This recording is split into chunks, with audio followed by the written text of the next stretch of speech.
বিশ্বের অন্যতম শক্তিশালী অর্থনীতির দেশ জার্মানিতে দেখা দিয়েছে ভয়াবহ জনবলের অভাব, বিশেষ করে ক্ষুদ্র, মাঝারি ও ভারী শিল্প প্রতিষ্ঠানের নানা পদে স্থানীয় সুদক্ষ কর্মীদের পাশাপাশি প্রয়োজন কারিগরি বিষয়ে অভিজ্ঞ জনবল। এমন পরিস্থিতিতে দেশটির শিল্প কারখানায় মেড ইন জার্মানির মান ও উৎপাদন ক্ষমতা ধরে রাখতে দেশটির প্রতিষ্ঠানগুলোকে বিদেশি জনবল নিয়োগের দিকে মনোযোগ দেওয়ার আহ্বান জার্মান চ্যান্সেলর ওলাফ শলসের। বুধবার দেশটির রাজধানী বার্লিনে German chamber of commerce and industry কর্তৃক আয়োজিত এক সভায় প্রধান অতিথির বক্তব্যে তিনি এই আহ্বান জানান।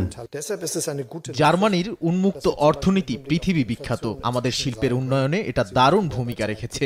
একই সাথে সারা বিশ্বের শ্রম ও দক্ষ শ্রমিকের বাজার হিসেবেও আমাদের দেশ বেশ আকর্ষণীয়। তাই সরকার ও ইউরোপীয় ইউনিয়ন বিরোধীদের বিষয়ে বলতে চাই, তারা দেশের শিল্প প্রতিষ্ঠানগুলোর অভ্যন্তরীণ সংকটের বিষয়টি বুঝবে না। শিল্পকে মজবুত করতে হলে আমাদের বিদেশি দক্ষ জনবল আনার বিকল্প দেখছি না।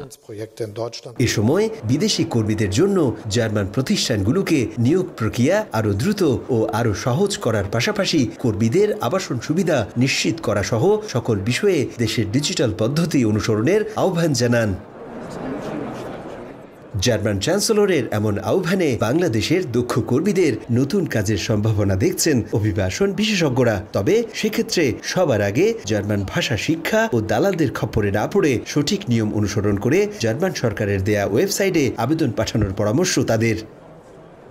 গেল কয়েক বছর ধরে জার্মানির ছোট বড় প্রতিষ্ঠানগুলোতে বিদেশি দক্ষ শ্রমিক এবং শিক্ষানবিশ ছাত্রের সংখ্যা বেড়েই চলেছে। যেসব প্রতিষ্ঠানে বাংলাদেশের তরুণরাও রাখতে পারে তাদের প্রতিভার স্বাক্ষর।